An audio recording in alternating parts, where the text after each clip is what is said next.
Elias Wren had learned that deep space had its own kind of silence. It was not empty. It was heavy, like the pause before a storm that never showed itself.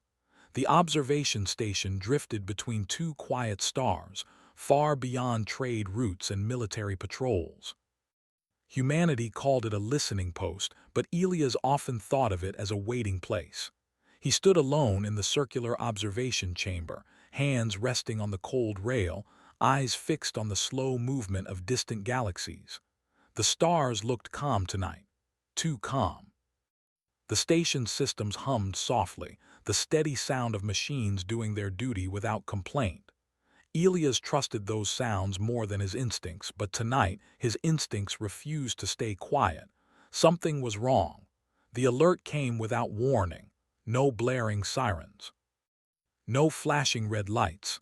Just a gentle tone, soft enough that it almost sounded polite.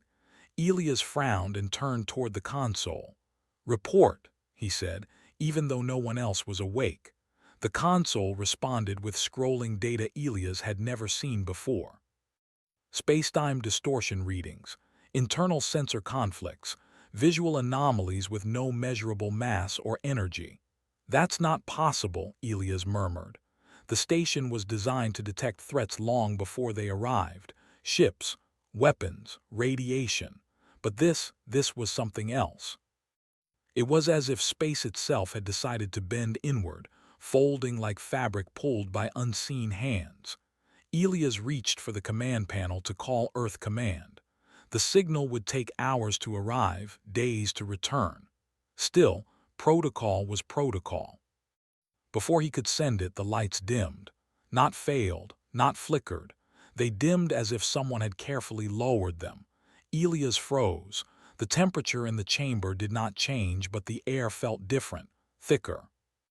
Charged like the moment before lightning struck, though no storm could exist here. Then the distortion appeared. At first, it was nothing more than a shimmer, a soft ripple in empty space just meters away from him. The stars behind it warped slightly, bending around a growing shape that did not obey any known rule. Elias stepped back slowly, his hand hovering near the emergency controls. His heart hammered in his chest, but training kept his movement steady. The shimmer brightened. Light spilled outward, not harsh or blinding, but warm and steady, like the glow of a distant sunrise. The shape solidified, forming the outline of a figure, a person. She stood where moments ago there had been nothing at all. Her feet did not touch the floor, yet she did not float. She simply existed, glowing softly, her form clear but surrounded by light that shifted like the colors of autumn leaves and spring grass. She looked almost human. Almost. Her eyes were deeper than any space Elias had seen, filled with slow-moving patterns that reminded him of seasons changing on a world long forgotten. Her presence pressed gently against his thoughts, not invading but impossible to ignore. Elias swallowed. "Identify yourself," he said, his voice steady despite the storm inside him. She looked at him as if she had been observing him for a very long time. "I have no name that your language could hold," she said. Her voice was calm, layered, as if more than one tone spoke at once. "But I came because my season pulled me across galaxies to you." Elias felt the weight of her words settle over him. Season, galaxies, to him. "That's not an answer," he said carefully. "How did you get on this station?" She tilted her head slightly, studying the room, the walls, the instruments, the fragile human technology holding back the void. "I did not travel," she replied. "I arrived." The lights brightened a little, responding to her presence like obedient servants. Elias clenched his fists. "You're inside a restricted human installation," he said. "If this is a test or some kind of projection—" "It is neither," she said gently. "I am here because your kind has reached the edge of something you do not yet see." Elias laughed once, short and sharp, more from disbelief than humor. "We hear that a lot," she smiled, not wide, not threatening, just enough to suggest understanding. "Yes," she said, "and you never listen." Before Elias could respond, the station's long-range sensors activated on their own. The main display flared to life, filling the chamber with data and images. Elias turned, his breath catching. Something vast moved through the darkness far beyond the stars. It was not a ship, not a creature. It was a shadow against reality itself, swallowing light and space as it passed. Entire star systems dimmed behind it, their energy fading like dying embers. Elias recognized the readings instantly, even though humanity had never fully understood them. A cycle event. Ancient alien records spoke of it in fragments, a recurring phenomenon that appeared at the end of long galactic ages. Civilizations vanished, not destroyed, simply erased. "Is that what you mean?" Elias asked quietly. "Yes," she said, "the closing season." Elias stared at the display, his mind racing. "We thought it was a myth, a misunderstanding of cosmic decay." "You hoped it was," she corrected. He turned back to her. "Then why are you here, to warn us, to tell us to run?" She looked at him with something that almost resembled sadness. "No civilization outruns a season," she said. "Most accept it, some worship it, others fight and fail. I am sent to observe." "Observe what?" Elias demanded. She met his eyes. "How you end." The words hung in the air like frost. Elias felt fear then, real fear, not for himself but for everything humanity had built, every world, every child born under artificial skies, every dream that stretched toward the stars. "You said your season pulled you to me," he said slowly. "Why me?" "Because you are listening," she replied. Elias frowned. "I didn't invite you." "No," she said, "but you questioned the silence." The station shuddered slightly as distant space twisted further. Alarms finally began to sound, low and urgent. Systems struggled to interpret what could not be measured. Elias moved to the console and initiated a full broadcast to Earth and allied systems. "This is Commander Wren. Unknown contact. Possible cycle event confirmed. Request immediate analysis and response." The signal launched into the void. The glowing woman watched, her expression unreadable. "They will not answer in time," she said. "Then we don't stop trying," Elias replied. She studied him closely now. "That is why your kind interests the universe." Elias paused. "The universe interests you," she nodded. "The universe follows patterns, predictable, orderly, until something refuses to behave as expected." Elias looked again at the image of the approaching darkness. "You expect us to give up. I expect you to respond as all others have," she said. "And if we do," for the first time her glow flickered, "then the season itself may change," she said quietly. The station shook again, stronger this time. Somewhere deep in the structure, metal groaned. Elias straightened his shoulders. "Then you'd better stay and watch." She smiled again, and this time there was something new in it. Curiosity. Elias did not sleep after that. The station moved through space as it always had, steady and quiet, but nothing felt the same. The glow she carried stayed with him even when he closed his eyes. It was not light that hurt to look at. It was the kind that made darkness feel less certain. She remained in the observation chamber, standing near the wide glass arc, watching the stars as if they were old memories. She did not move unless she wished to. She did not touch anything, yet systems adjusted around her presence like careful animals. Earth Command responded 12 hours later. Their message came with heavy delay and careful words. They acknowledged the signal. They requested more data. They advised caution. They did not believe everything Elias reported, though they did not say that directly. They never did. Elias sent everything: sensor logs, visual recordings, readings that made no sense. He even sent a personal note, breaking protocol, explaining that whatever was coming was not a threat in the usual way. It was an ending. The glowing woman listened as Elias recorded each message. She never interrupted. When he finished, he leaned back in his chair and rubbed his eyes. "They will argue," he said. "They always do." "Yes," she replied. "Your kind debates even while time moves forward." Elias looked at her. "You make that sound like a flaw." "It is not," she said. It is rare. The anomaly continued its slow approach. It did not rush. It did not hunt. It moved with calm certainty as if the universe itself made room for it. Stars dimmed at its edge. Signals vanished where it passed. Other civilizations noticed. Messages began to arrive from distant systems. Old allies, careful neighbors, some asked questions, most announced withdrawals. Borders closed, jump gates powered down. Entire regions of space went dark as fleets retreated inward, hiding behind layers of defense and silence. Elias watched the reports with growing anger. "They're running," he said. "They are surviving," she corrected, "by leaving everyone else behind. That is how survival has always worked," she said, "until your species began interfering." Elias stood and paced the chamber. "We help because it's right. Because you believe it is right," she said. "That matters." She considered this. It has not mattered before. Earth Command finally issued a directive. Humanity would focus on evacuation of core worlds. Non-essential colonies were advised to prepare for loss. Assistance to non-human systems was suspended. Elias read the order twice, then once more. He slammed his hand on the console. "No."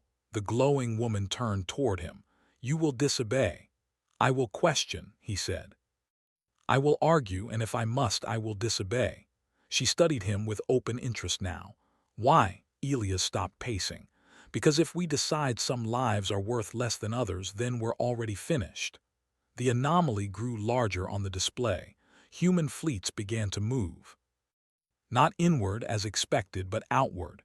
Independent captains, civilian rescue ships, old military vessels pulled from reserve. They formed convoys aimed not at safety but at endangered systems. Earth Command protested. Orders were repeated. Threats were implied. The fleets moved anyway. Elias watched it unfold, heart-pounding.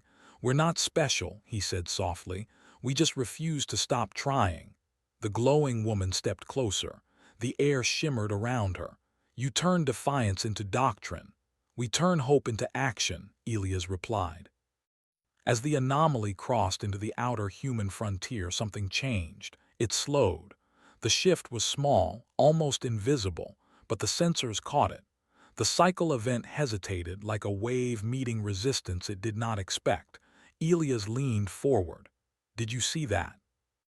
"Yes," she said, and for the first time, her voice held uncertainty. Across space, human ships evacuated alien worlds whose governments had already given up. They shared power, food, and shelter. Humans died saving strangers who did not understand why they were being helped. Stories spread faster than fleets. Species that had hidden for centuries began to reach out again.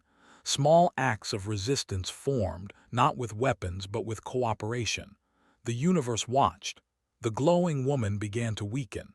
It was subtle at first. Her light dimmed at the edges.